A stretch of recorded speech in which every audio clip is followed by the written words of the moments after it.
In this video, we're going to talk about how we can instrument our code to understand more about how a search routine works. And as the example, we're going to use bubble sort, which is on page 895 of your textbook. The only difference between this implementation here and what you see on page 895 is that I've used generics in this so that we can sort any type of value that we want, not just integers. So here we've changed it so that we're using the generic E, and that must implement the comparable interface. And then we're sorting an array of type E. And then instead of less than or greater than, we use this compare to function and compare the result to 0. And those are the only differences. And so we can see what the internal procedure for the sort function is like. We can put in different output statements to understand what's going on at different points in the algorithm. So the first thing I'm going to do is in here, we're just going to print out what pass we're on in the algorithm, and that's just the value of k.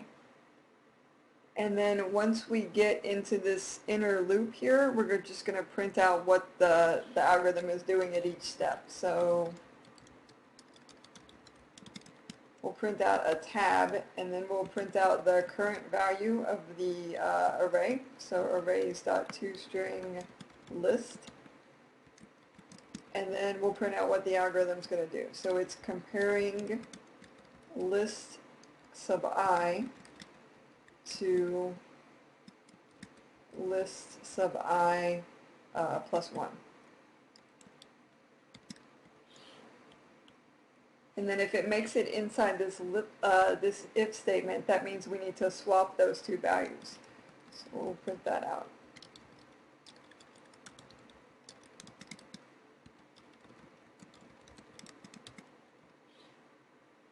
And then once we get out here, we'll just print out a new line to go to the next line.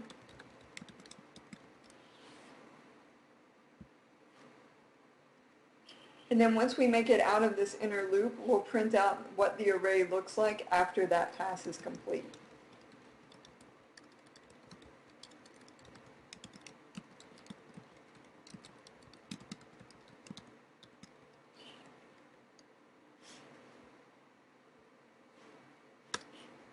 And then finally, if need next pass isn't true,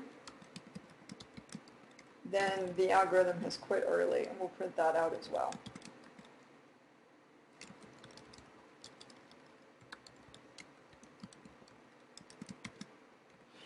So all we've done here is at each step of our algorithm, we printed out a statement that indicates what the algorithm's doing at that point. Now let's go ahead and run this.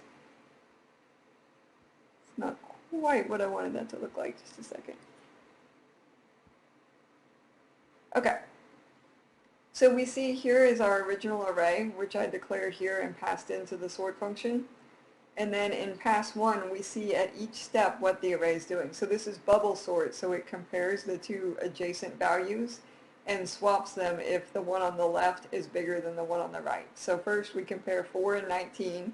4 is less than 19, so we don't do anything. Then we compare 19 to negative 4, which we can see from our output here. Well, 19 is greater than negative 4, so we swap them, and now the array looks like this. And then we compare 19 and 0, and 19 is greater than 0, so we swap it, and the array looks like this.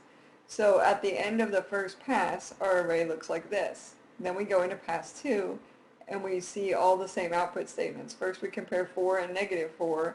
4 is greater, so we swap it, and so on. Once we get to pass 3, we see that we don't need to make any swaps, and so we can quit because if we don't make any swaps, we know that the array is already sorted and we're done. This kind of instrumentation of an algorithm is really important to get an understanding of what an algorithm does, and this is what you'll be doing in the homework assignment for this week.